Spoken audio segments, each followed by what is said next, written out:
नमस्कार, good morning. स्वागत है आप सभी का। आप देख रहे हैं टीवी 9 भारतवर्ष। मैं हूं खबरों में आपके साथ अंजलि और दिन के पहले बुलेटिन की शुरुआत करने जा रहे हैं बड़ी खबर के साथ। ब्राजील की राजधानी में भीषण गोलाबारी हुई है। पुलिस और माफिया गैंग के बीच गोलाबारी की खबर है। माफिया गैंग के खिलाफ पुलिस का ऑपरेशन, बदमाशों का इलाका घेर कर चलाया गया ऑपरेशन। 2 घंटे की गोलाबारी के बाद इलाका धुआं धुआं हो गया।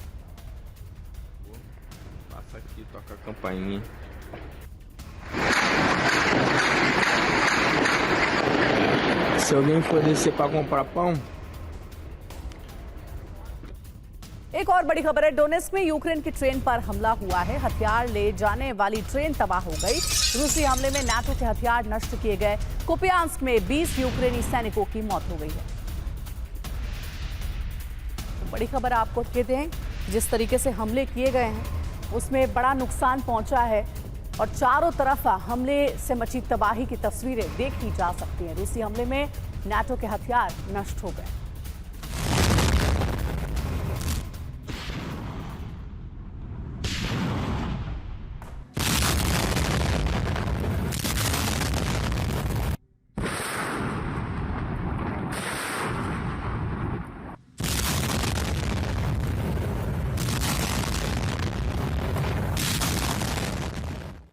रूस की सीमा के भीतर तो नहीं, लेकिन रूस के सबसे भरोसेमंद मददगार को नाटो ने युद्ध का ट्रेलर दिखाया है।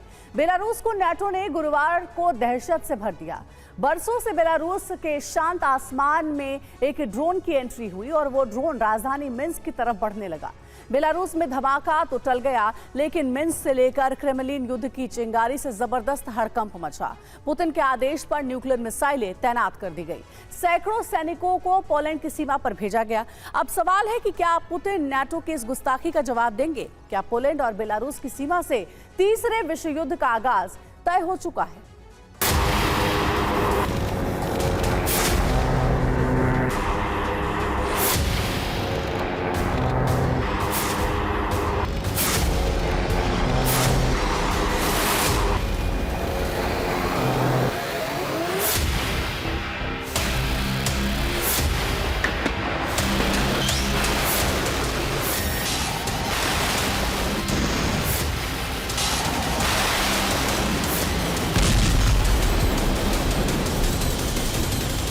ऐसा ही ड्रोन था और ऐसी ही दहशत।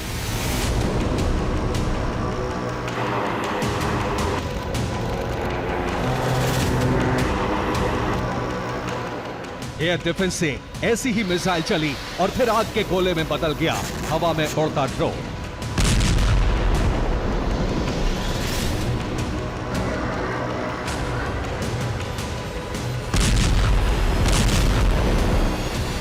बेलारूस को जैसा शक था वैसा ही हुआ। बेलारूस की आर्मी जिस अंदेशे से अलर्ट पर थी वो सतर्कता काम आई, नहीं तो मिन्स्क में होता ऐसा ही जोरदार धमाका। ड्रोन के रूट की जांच हुई तो मिन्स्क की नहीं बल्कि क्रेमलिन में भी हड़कंप मच गया।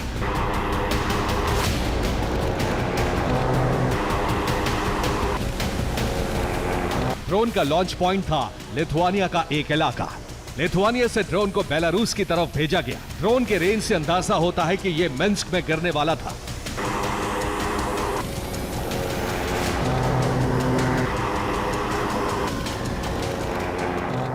बेलारूस में हमले की कोशिश ने पुतिन को बेचैन कर दिया है, क्योंकि बेलारूस सिर्फ रूस का पड़ोसी नहीं बल्कि रूसी परमाणु हथियारों का नया ठिकाना भी है।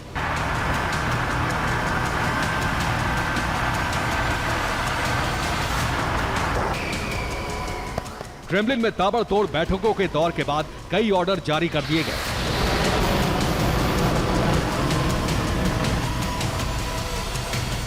बेलारूस पोलैंड की सीमा पर न्यूक्लियर फोर्स की तैनाती, पोलैंड की सीमा पर रूसी मिसाइलों की तैनाती, न्यूक्लियर वॉरहेड की मिसाइलें हमले के लिए तैयार कर दी गई।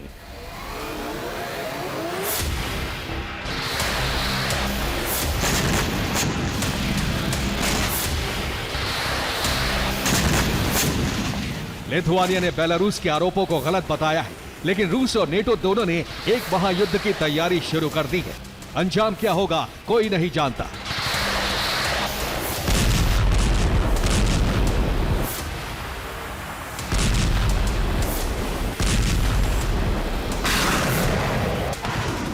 लेकिन इस वक्त दुनिया के एक और कोने में एटमी जंग की बुनियाद रखी जा रही है। नेटो ने बेलारूस की घेराबंदी कर ली है, तो वहीं रूस पोलैंड पर हमले की तैयारी में है।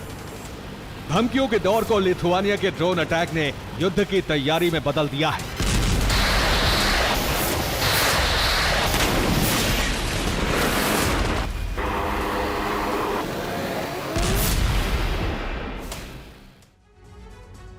बेलारूस में युद्ध जैसा माहौल है। सेना जंग के लिए तैयार है। रूस ने बेलारूस में दर्जनों परमाणु वॉरहेड की तैनाती कर रखी है।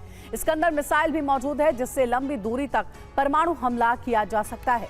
इसके अलावा बेलारूस में रूस मिग-31 और सुखोई 24 फाइटर जेट्स की भी तैनाती है, जबकि दूसरी तरफ पोलैंड में न्यूक्लियर हथियार तो नहीं है, लेकिन बेस बनाने का काम पूरा हो चुका है। यहाँ अंडरग्राउंड बंकर तैयार हैं, जहां परमाणु हथियार रखे जा सकते हैं। एटमी हथियारों की सुरक्षा का भी पूरा इंतजाम है। अब सैनिकों की तैनाती देखिए। नाटो ने खास रणनीति के तहत यूक्रेन की तरफ से बेलारूस बॉर्डर पर बड़ी तैनाती करवाई है। यहाँ 1,20,000 सैनिक तैनात हैं, तो दूसरी ओर बेलारूस ने अपनी 2 खास बटालियन को पोलैंड की सीमा पर भेजा है और माना जा रहा है कि ये तैनाती नाटो से ड्रोन अटैक का बदला लेने के लिए है। नाटो ने रूस पर दबाव बनाने के लिए बेलारूस की घेराबंदी बहुत पहले कर दी थी। यहाँ लिथुआनिया से हमले की पूरी तैयारी है। पोलैंड में भी नाटो सैनिक और नाटो के हथियार मौजूद है। तो वहीं यूक्रेन से भी बेलारूस के खिलाफ मोर्चा खोला जा सकता है, क्योंकि यूक्रेन में सैनिकों की बड़ी तैनाती है।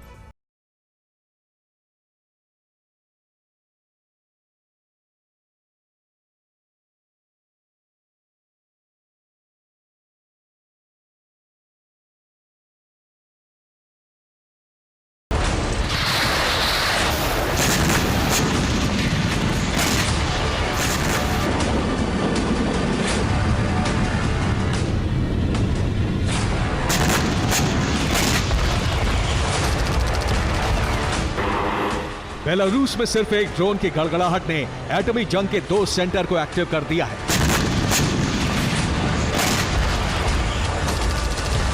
सिर्फ 24 घंटे में पोलैंड और बेलारूस में जो हालात बने हैं, वो एक बहुत बड़े इलाके के सर्वनाश का संकेत दे रहे हैं।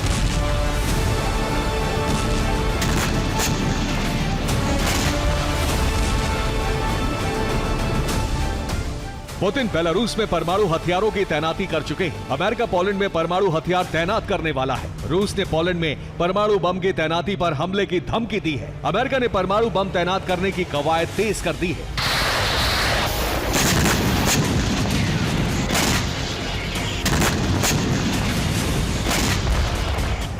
यानी बेलारूस हो या पोलैंड, दोनों देशों में होने वाला सिर्फ एक धमाका रूस और नेटो के लिए जंग से पीछे लौटने का हर विकल्प बंद कर देगा।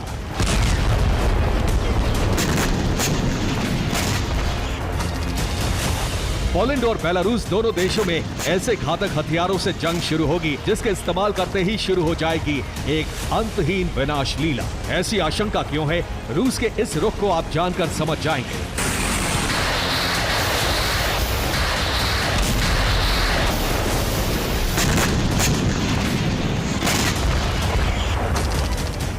इनका कहना है कि अगर पोलैंड में परमाणु हथियार आए तो रूसी सेना के लिए वो सबसे अहम टारगेट होंगे। रूस के चैनल शो में कहा जा रहा है कि रूस को पोलैंड और फ्रांस पर हमला करना चाहिए।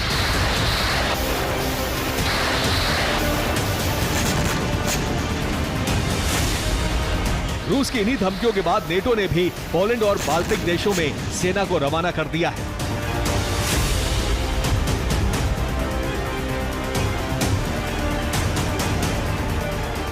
रूस ने नेटो के एक छोटे से देश को लेकर धमकी दी है और यूरोप के ठीक बगल में बेलारूस में एटमी हथियार रखे हैं।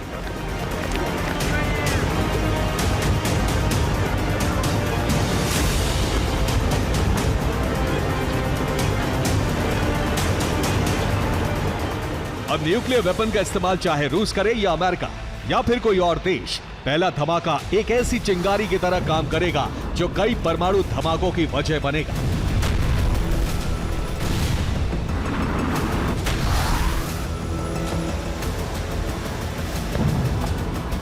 रूस दुनिया में सबसे अधिक परमाणु वॉरहेड रखने वाला देश है, लेकिन परमाणु युद्ध के लिए पुतिन एक बड़ी रणनीति भी बना रहे हैं। पुतिन एक बार फिर बीजिंग जाने वाले हैं। पुतिन बीजिंग में जिनपिंग से मुलाकात करेंगे। अमेरिकी विदेश मंत्री इस वक्त बीजिंग में मौजूद है। अमेरिका चीन रूस के गठजोड़ को कमजोर करने की कोशिश में है।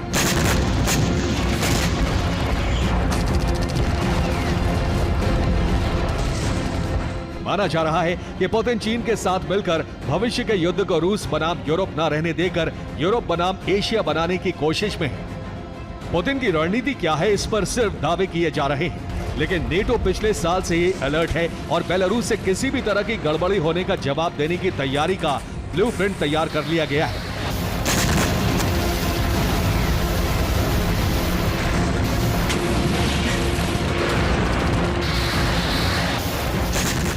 इसके तहत शक्तिशाली देशों को छोटे देशों की सुरक्षा की जिम्मेदारी सौंपी गई है।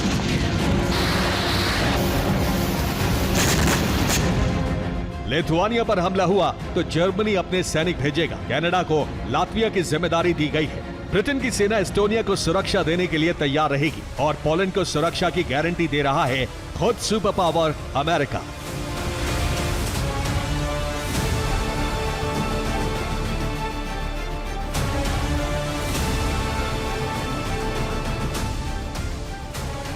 यानी पोलैंड हो या कोई भी बाल्टिक देश, अगर रूस या बेलारूस ने एक भी धमाका किया तो युद्ध रूस बनाम नेटो के बीच होगा।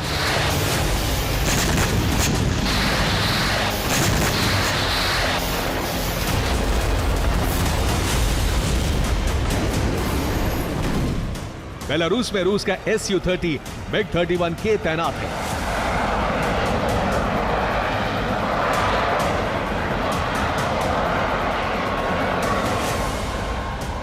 बेलारूस को पलटवार से बचाने के लिए रूस ने यहां एयर डिफेंस सिस्टम S-400 को बहुत पहले ही तैनात कर दिया था।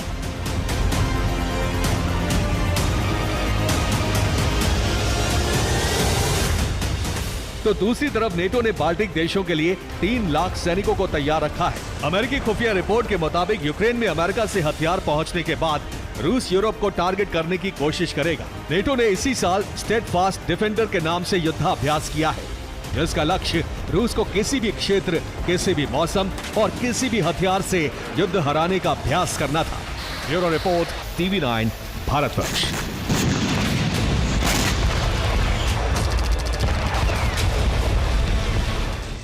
क्या अगले 12 घंटे में ईरान न्यूक्लियर बॉम्ब तैयार कर सकता है? क्या इजरायली धरती को रईसी एटमी प्रहार से दहला सकते हैं, या फिर 79 साल बाद फिर से जंग में परमाणु हथियारों का इस्तेमाल हो सकता है? आखिर यह आशंकाएं क्यों जताई जा रही हैं? तो इनके पीछे की वजह ईरान के एक सांसद का सनसनीखेज बयान।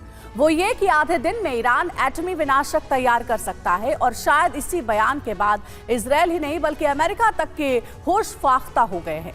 फौरन अमेरिका ने मिडिल ईस्ट में अपने जंगबाजों की तैनाती कर दी है। ऐसे में सवाल ये उठता है कि क्या ईरान पर अमेरिका, इजरायल एक साथ मिलकर धावा बोलेंगे, या फिर ईरान अपने परमाणु बॉम्ब से रेगिस्तान को थर्रा देगा? देखिए रिपोर्ट।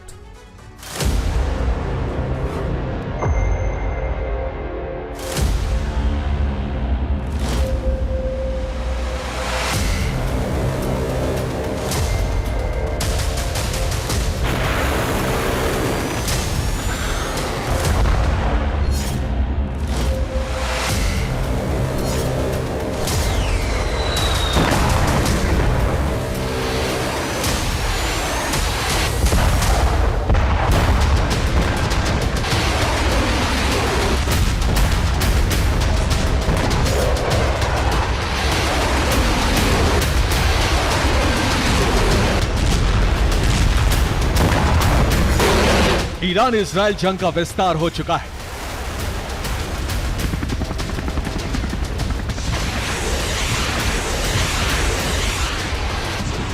वार पलटवार के लिए विध्वंसक हथियारों की तैनाती भी की जा चुकी है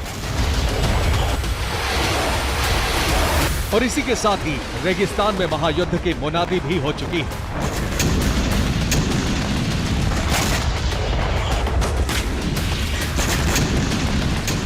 यकीन मानिए, अब किसी भी वक्त मिडिल ईस्ट में प्रचंड जंग की चिंगारी भड़क सकती है।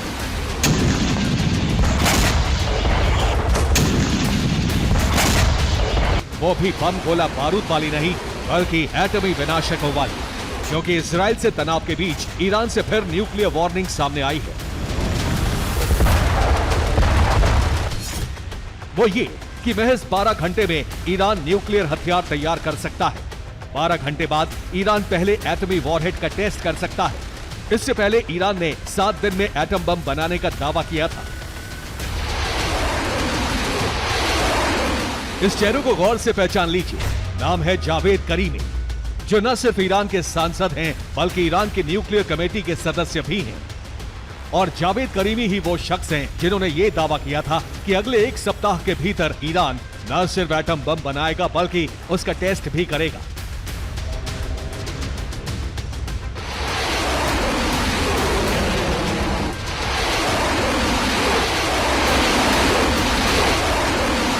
और अब वही जावेद करीमी महज आधे दिन में परमाणु बम को तैयार करने का खुलेआम दावा कर रहे हैं।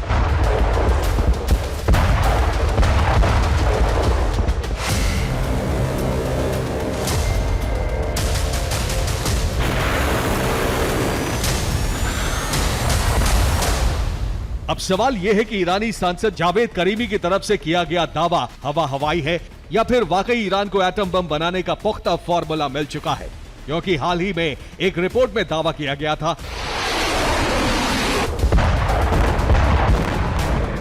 कि फरवरी महीने में ईरान ने यूरेनियम को 84% प्योरिटी तक प्रोसेस किया, जबकि एटम बम के लिए 90% प्योरिटी प्रोसेस्ड यूरेनियम की जरूरत होती है। अगर ईरानी साइंटिस्ट ने यूरेनियम को 90% प्योरिटी तक प्रोसेस कर लिया तो ईरान इस यूरेनियम से एक साथ 12 न्यूक्लियर बम तैयार कर सकता है। अब ईरान ये दावा कर रहा है कि अगले 12 घंटे में वो यूरेनियम को 90% प्योरिटी तक प्रोसेस कर लेगा और इसके साथ ही ईरान परमाणु संपन्न देश बन जाएगा, जिसका मतलब अरब में एटमी हथियारों से महाविस्फोट।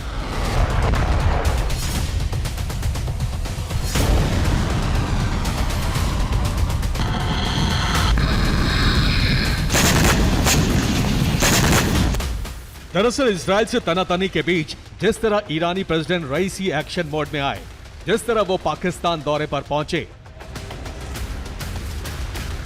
तेहरान में नॉर्थ कोरियाई डेलीगेशन से मुलाकात की और आज ईरान के रक्षा मंत्री चीन के डेलीगेशन से कजाकिस्तान में मिले, उससे ये आशंका जताई जा रही है कि पाकिस्तान, नॉर्थ कोरिया या फिर चीन ने ईरान के परमाणु प्रोग्राम में जरूर मदद की होगी, क्योंकि ये तीनों न्यूक्लियर पावर्ड कंट्री हैं। जहां एक तरफ ईरान का एटमी फितूर अरब में खलबली मचाए हुए है,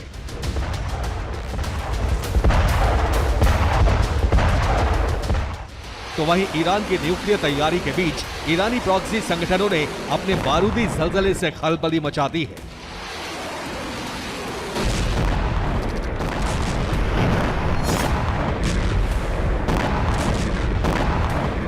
इजराइल अमेरिका तक के होश फाख्ता कर दिए हैं।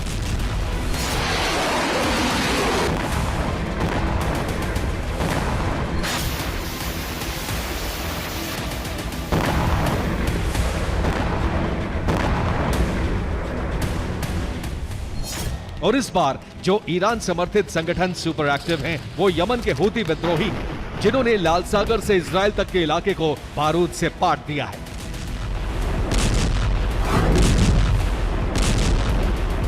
आखिर कैसे, ये भी जान लीजिए। हूती का बारूदी ट्रेलर नंबर 1, यमन में अमेरिकी वायुसेना का फाइटर जेट मार गिराया। हूती का बारूदी ट्रेलर नंबर 2, लाल सागर में ब्रिटेन के कार्गो शिप पर मिसाइलें दागी।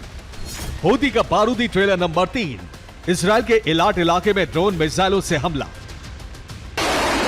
रेड सी में हूती लड़ाकों का बारूदी गदर इतना भयावह था कि हूती के हमलों के बाद अमेरिका और ब्रिटेन के दर्जनों जहाजों ने लाल सागर छोड़ दिया।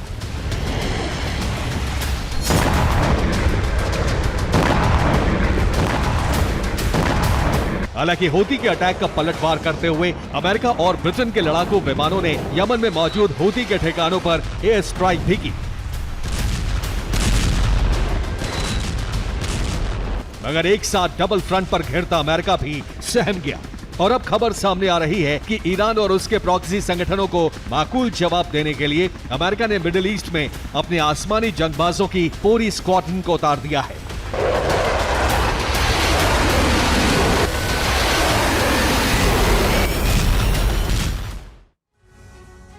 ईरान की न्यूक्लियर वार्निंग और हूती के बारूदी ट्रेलर के बाद यूएस एयरफोर्स ने अपने जंगबाजों की तैनाती फौरन मिडिल ईस्ट में भी की, वो भी 2 अलग अलग ठिकानों पर। मसलन इटली में मौजूद नेटो के एवियानो एयरबेस पर तैनात F-16 फाल्कन लड़ाकू विमान ने उड़ान भरी और एवियानो एयरबेस से करीब 4000 किलोमीटर की दूरी तय करते हुए सऊदी के प्रिंस सुल्तान एयरबेस पर लैंडिंग की। इतना ही नहीं, अमेरिकी F-16 फाइटर जेट की एक टुकड़ी सऊदी में डिप्लॉय की गई।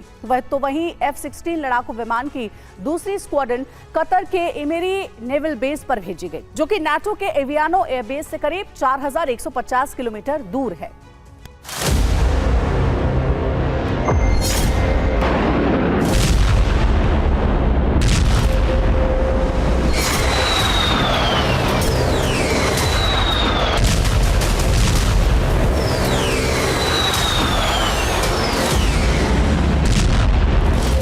मिडिल ईस्ट में अमेरिका के F-16 की दस्तक। बाइडेन का कोई मामूली दाव नहीं है। सऊदी और कतर के बेस पर F-16 की तैनाती के साथ ही अमेरिका ने एक साथ 2 मोर्चों पर बढ़त हासिल कर ली है।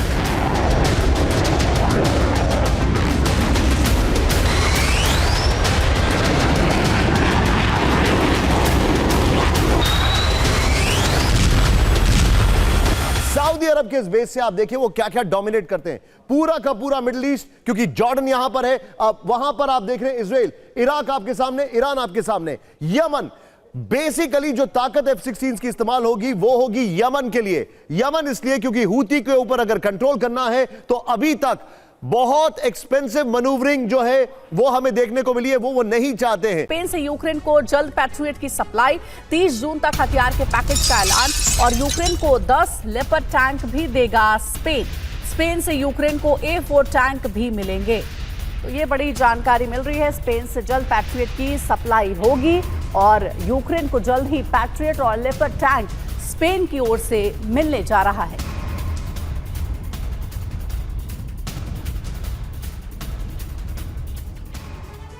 लाल सागर सुलग रहा है। ब्लैक सी और बाल्टिक सी में बारूदी बारिश होती रहती है। अब एक और सागर उबलने वाला है। भूमध्य सागर में रूस ने युद्धपोत तैनात कर दिए हैं। अब यूरोप में युद्ध का एक और मोर्चा खुलने के आसार बढ़ गए हैं। आखिर यूक्रेन के बाद कौन से देश रूस के टारगेट पर आ गए हैं? आखिर क्यों रूस को काले सागर से युद्धपोत हटाकर भूमध्य सागर भेजने पड़े? इस एक्सक्लूसिव रिपोर्ट में जानिए पूरी खबर।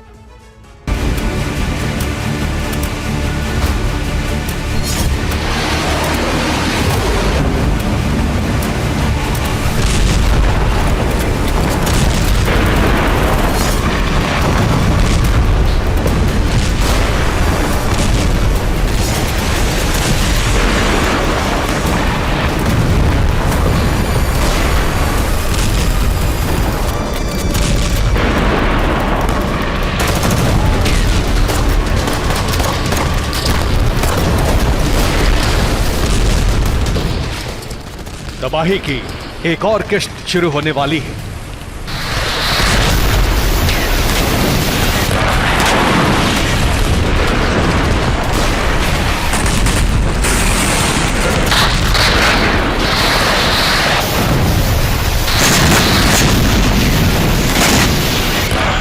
और इस बार धधकेगा भूमध्य सागर।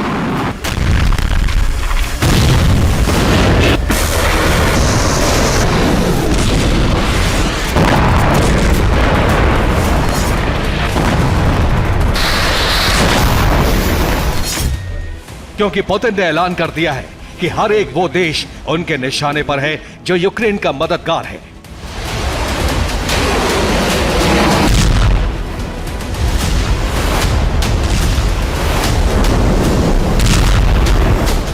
ऐसे में 5 देश सबसे पहले टारगेट हैं।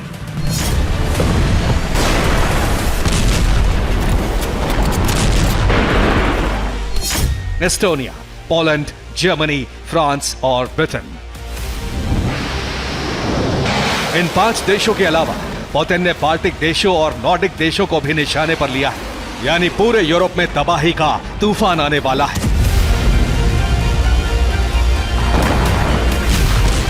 कुछ दिनों में अमेरिका से हथियारों की खेप यूक्रेन पहुंच जाएगी और इसके अलावा कई नेटो देश भी हथियार भेज रहे हैं। इस बीच फ्रांस एस्टोनिया सैनिक दस्ता यूक्रेन भेजने की तैयारी में है, जबकि ब्रिटेन और पोलैंड भी सैनिक भेजने वाले हैं। जबकि अमेरिका इंजीनियरिंग कोर के ऑफिसर्स को यूक्रेन भेज रहा है, जिससे हाईटेक हथियार चलाने में परेशानी ना हो।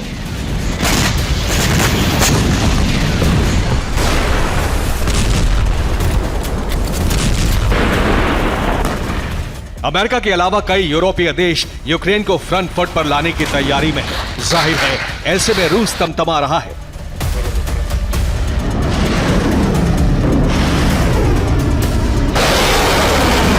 अब पुतिन बदला लेने के लिए उतावले हैं, जिससे एक साथ 4 समंदर में तबाही का जलजला आ सकता है।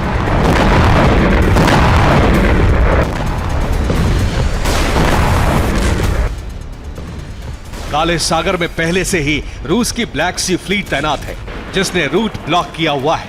इसके अलावा बाल्टिक सी में भी रूस ने युद्धपोत और सबमरीन लगाकर बाल्टिक देशों के अलावा स्वीडन, फिनलैंड को निशाने पर लिया हुआ है। उधर भूमध्य सागर में युद्धपोत उतारने की तैयारी है, जिससे फ्रांस, ब्रिटेन के मंसूबे पर लगाम लगाई जा सके। जबकि अमेरिका से बदला लेने के लिए लाल सागर में टास्क फोर्स के सामने रूस ने युद्धपोत लगा दिया है।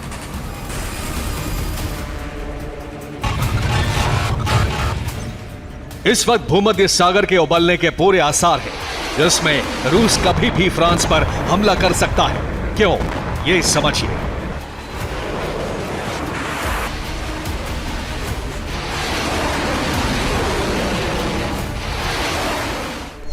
पहली वजह है, फ्रांस ने ही यूक्रेन में सबसे पहले सैनिक भेजने का फैसला किया। इसके अलावा मैक्रो ने यूक्रेन का दौरा करके रूस से सीधे टक्कर के इरादे जता दिए। इसके अलावा फ्रांस ने यूक्रेन को नेटो की सदस्यता देने के लिए अपनी सहमति जता दी है। चौथी वजह है, रूस को रोकने के लिए मैक्रो पूरे यूरोप को जंग में उतारने के लिए कह रहे हैं। रूस और फ्रांस के बीच पिछले 2 महीने से तनातनी चल रही है। यूक्रेन को सैनिक और हथियार देने के फैसले के बाद रूस और फ्रांस आमने सामने आ चुके हैं। एक दिन पहले फ्रांस के प्रेसिडेंट मैक्रो ने बयान देकर पुतिन का पारा बढ़ा दिया। मैक्रो ने कहा था, रूस को रोकने अगर यूरोप एकजुट नहीं हुआ तो यूरोप का अंत तय है। दरअसल मैक्रो जानते हैं कि उनका बयान यूरोपीय देशों के लिए कैटलिस्ट की तरह काम करेगा, यानी खौफ दिखाकर सभी को एकजुट करने के एजेंडे पर मैक्रो काम कर रहे हैं, जिसके बाद रूस पर एक साथ हमला किया जा सके।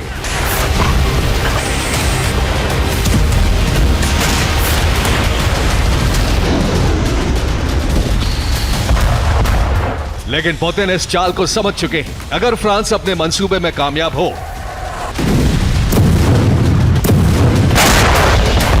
उससे पहले ही क्रेमलिन ने इतनी जबरदस्त रणनीति तैयार की है, जिसकी आगे फ्रांस का टेक पाना मुश्किल लग रहा है। रूस के टारगेट पर फ्रांस, ब्रिटेन है। इसके लिए रूस ने ब्लैक सी से 7 युद्धपोत भूमध्य सागर भेज दिए हैं, जिसके जरिए फ्रांस की घेराबंदी कर ली है और ब्रिटेन भी निशाने पर है। रूस के 3 युद्धपोत कैलिबर क्रूज मिसाइल से लैस हैं। एक युद्धपोत पर 20 क्रूज मिसाइल तैनात है, जबकि 4 युद्धपोत पर बैलिस्टिक मिसाइल लगी हुई है। आर्कटिक से 3 सबमरीन भूमध्य सागर भेजी गई हैं। एक न्यूक्लियर सबमरीन फ्रांस के एकदम पास तैनात कर दी गई है। बाकी 2 सबमरीन से काले सागर तक पेट्रोलिंग करेंगी। रूस के मंसूबे को देखकर पलटवार के लिए फ्रांस ने सीक्रेट मिलिट्री कैंप बनाए हैं।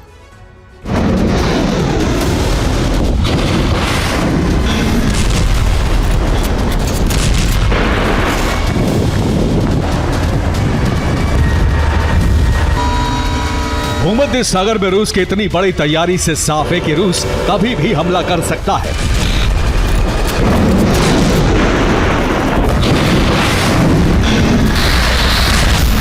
क्योंकि कोल्ड वॉर के बाद इस समुद्री इलाके तक कभी भी रूस के युद्धपोत नहीं पहुंचे।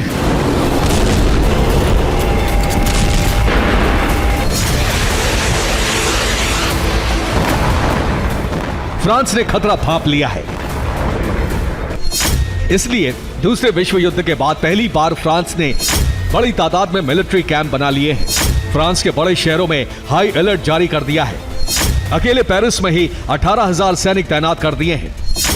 इसके अलावा 45,000 पुलिसकर्मी शहर की निगरानी में जुटे हैं।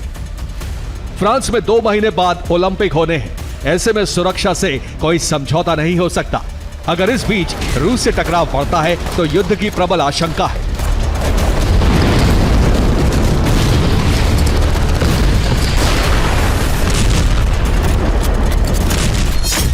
यानी फ्रांस के लिए मुसीबत का वक्त आ चुका है।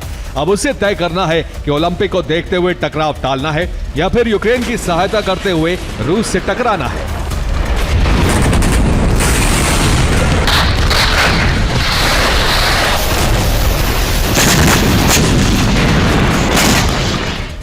फ्रांस ने जहां यूक्रेन में मर्सिनरी भेजे हैं, वहीं डिफेंस सिस्टम भी लगा दिए हैं। इसी तरह अमेरिका ने पैट्रियट और थार्ड लगाया है। वहीं मुकाबले के लिए रूस ने S-400, S-500 को उतार दिया है। इसके अलावा रूस की तरफ से दावा किया गया है कि यूक्रेन में लगातार विदेशी सैनिक लड़ रहे हैं।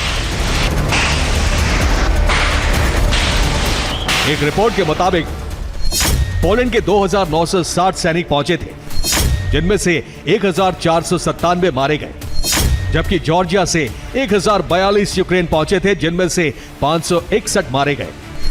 अमेरिका से 1,113 पहुंचे, जिनमें से 491 मारे जा चुके हैं।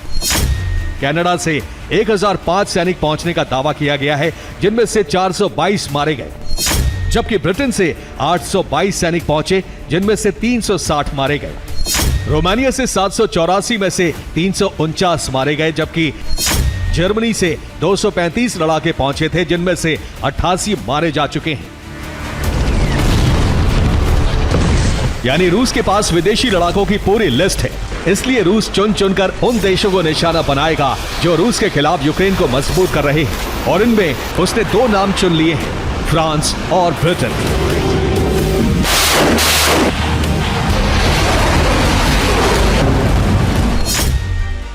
और अमेरिका के लिए रूस ने मिडिल ईस्ट में ईरान के साथ मिलकर रणनीति बना ली है, जिसके बाद यूरोप से लेकर अरब तक वहां विध्वंसक युद्ध शुरू होने के पूरे आसार हैं।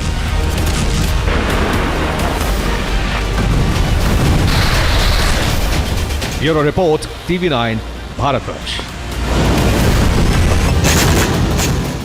रूसी ब्रिगेड यूक्रेन को तबाह करने के लिए भीषण प्रहार कर रही है, तो वहीं यूक्रेन को शक्तिशाली बनाने के लिए तमाम पश्चिमी देश जुटे हुए हैं। 2 दिन पहले अमेरिका ने यूक्रेन को $61 बिलियन के सैन्य पैकेज का ऐलान किया, तो अब ब्रिटेन भी यूक्रेन को करीब 1600 लेजर गाइडेड पेवे बॉम्ब की खेप देने जा रहा है। आखिर कैसे ब्रिटेन का ये 230 किलो वजनी विनाशक रूसी इलाकों में तबाही मचाएगा, जेलेंस्की के लिए गेम चेंजर साबित होगा। देखिए।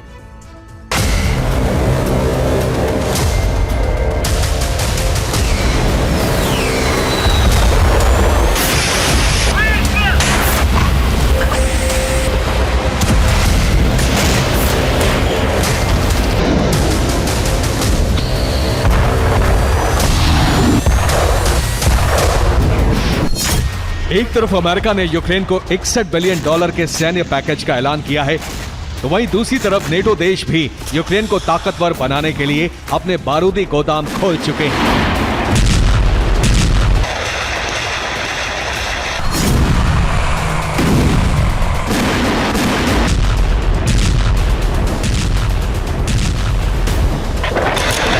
हर नए दिन के साथ यूक्रेन को विध्वंसक और विस्फोटक हथियारों की सप्लाई हो रही है, और इस बार रूस के फैब 500 बम के जवाब में यूक्रेन को नेटो ने पेव वे 4 गाइडेड बमों की खेप भेजी।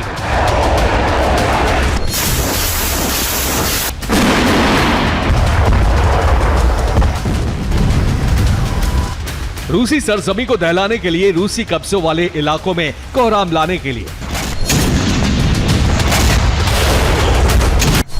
ब्रिटेन ने यूक्रेन को पेव वे 4 गाइडेड बम की खेप भेजी है। यूक्रेनी सेना को करीब 1600 पेव वे 4 गाइडेड बम दिए गए। 230 किलो वजनी बम को एयरक्राफ्ट से ड्रॉप किया जाता है। जीपीएस सिस्टम से लैस पेव वे 4 ड्यूल बोर्ड गाइडेड बम है।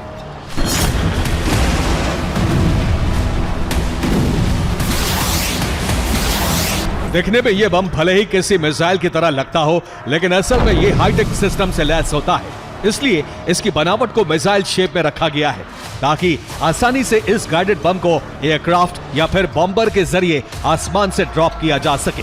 और जैसे ही ये बम टारगेट को हिट करता है, जोरदार ब्लास्ट के साथ बारूदी धुएं का गुबार आसमान में उड़ने लगता है।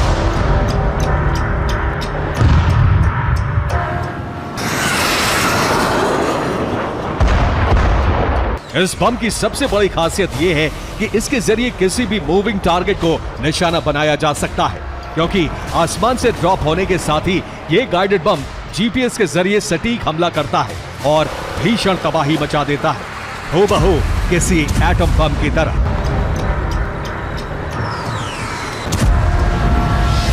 जहां एक तरफ ब्रिटेन 500 पाउंड वजनी पेव वे बम की खेप यूक्रेन को दे रहा है, तो वहीं यूक्रेन के पेव वे 4 गाइडेड बम के जवाब में रूस ने भी फ्लोटिंग ड्रोन से वॉर जोन में तबाही मचाने की तैयारी शुरू कर दी है।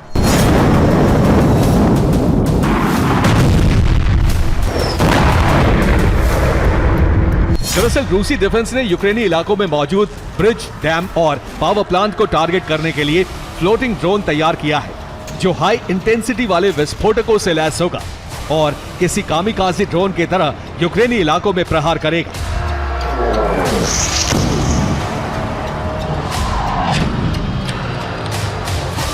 मतलब ये कि जिस तरह यूक्रेन ने क्रीमिया के कर्च ब्रिज को उड़ाया, ठीक उसी तरह रूस भी अब दक्षिण पूर्वी यूक्रेन में मौजूद ब्रिज, डैम को उड़ाएगा ताकि यूक्रेनी सेना की मूवमेंट रोकी जा सके। Bureau report, TV9 Bharatvarsh.